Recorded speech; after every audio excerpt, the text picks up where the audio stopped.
The Portland Trailblazers cannot stop winning basketball games. Winners of 5 straight. I believe that's the longest in the Chauncey era.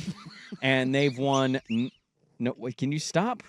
Can you let me be radio informative man for a minute? I mean, it's a right stab. It just to have that. How long has he been the coach now? This is year 4. This is year 4.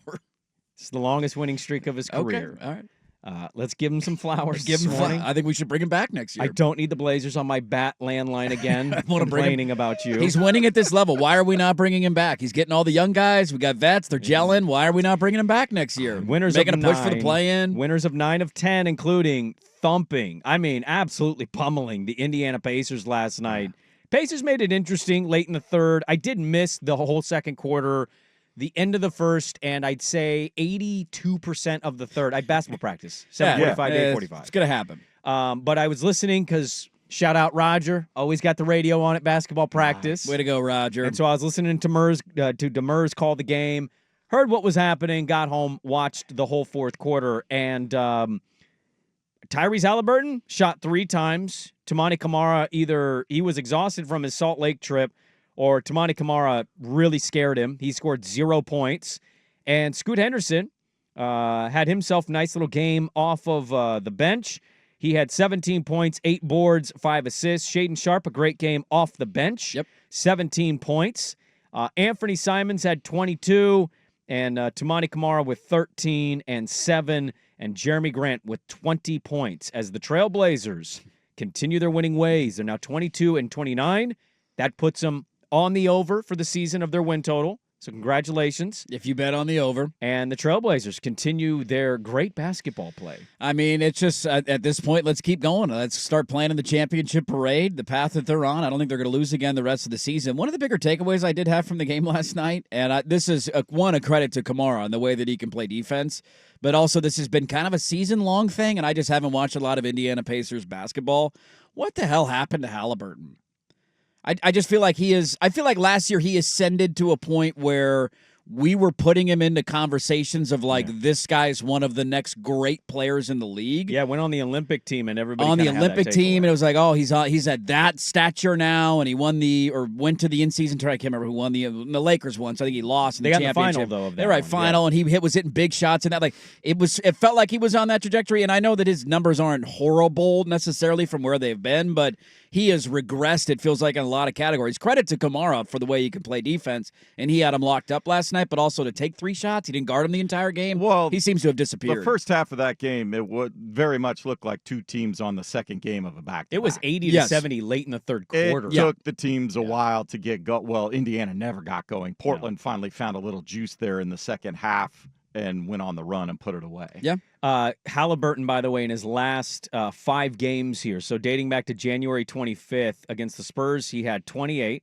Against the Pistons, he had 38 and 7.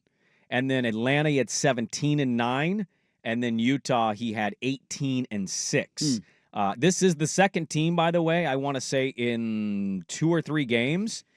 Milwaukee was the other one that got Portland right after a Utah game in a back-to-back. The schedule's broken their way a little bit, but Portland's playing off a back-to-back, but different when you're at home. It's much different when you're at home. Especially when you're coming from either Denver or Utah. There's something about coming from Utah. It's a benefit for Portland when that happens for them. You're coming out of elevation. It's a tough place to play. You're a little tired, and you got to go play again the next night. Now, that being said, I will say, because I don't know what you add today, we kind of all know whether we agree or disagree with you, and I think more people agree with your overall take. Yeah, my stance isn't going to change. Yeah, we know what your take is today. Still breaking news This is stupid. You're going nowhere, but, why not? Let's just enjoy the wins, I guess. There is something to be said. I like to joke with you. I like to press your buttons. I like to get that heart rate monitor to beep a little bit. I really love pissed off dirt, to the point where he doesn't talk to me during the commercial break because I think he contemplates how much he hates me. I do joke a lot about this of this is not the right decision, in my opinion, to be winning these games, but nobody's pulling the plug. I don't know who calls the shots there. Nobody. That's part of the problem.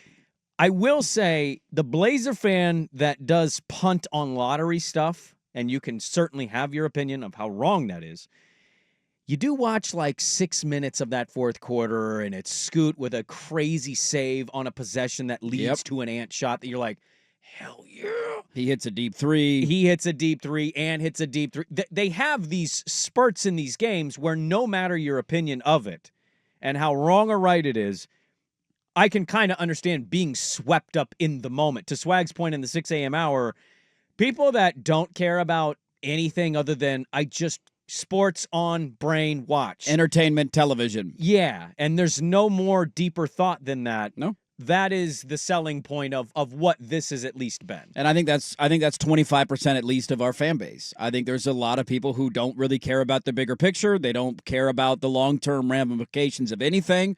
They just want to be entertained on a Tuesday night in February, whether you're at the game or whether you're watching at home. I've certainly had these days. I'm not Sure. going to try to lie to you. I don't think they should be winning, but I've had these days where I watch and I go, oh, that was fun basketball to watch at least. To me, I think there's an issue of I don't think you can have it both ways, and I don't like when people argue both sides of it. Like we had somebody reach out earlier and was basically arguing, I understand tanking's what they should be doing and it's the best thing, but I really enjoy watching them win basketball games. And it's like you can't do it both ways. But that's what I'm talking about is you can maybe fundamentally agree with the losing part of what it does for your odds, but I'm telling you, when they turn it up like they did in the fourth last night, and you're just sitting there watching, you are entertained.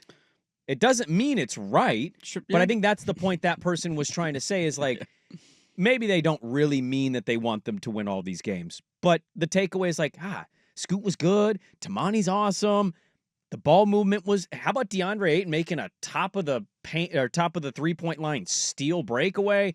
Like these Shaden was good. A couple of half-court lobs to Tamani towards the end of the game yesterday. Yeah. Like that's what I'm talking about. Yeah, I'm not saying that there's little moments in the game, I guess, they can't be entertaining. I have used the analogy of dieting. I'll use the analogy of you want to save money to buy a house, you're going to have to go through some painful, like, hey, I want to go out to dinner. Nope, can't do it tonight.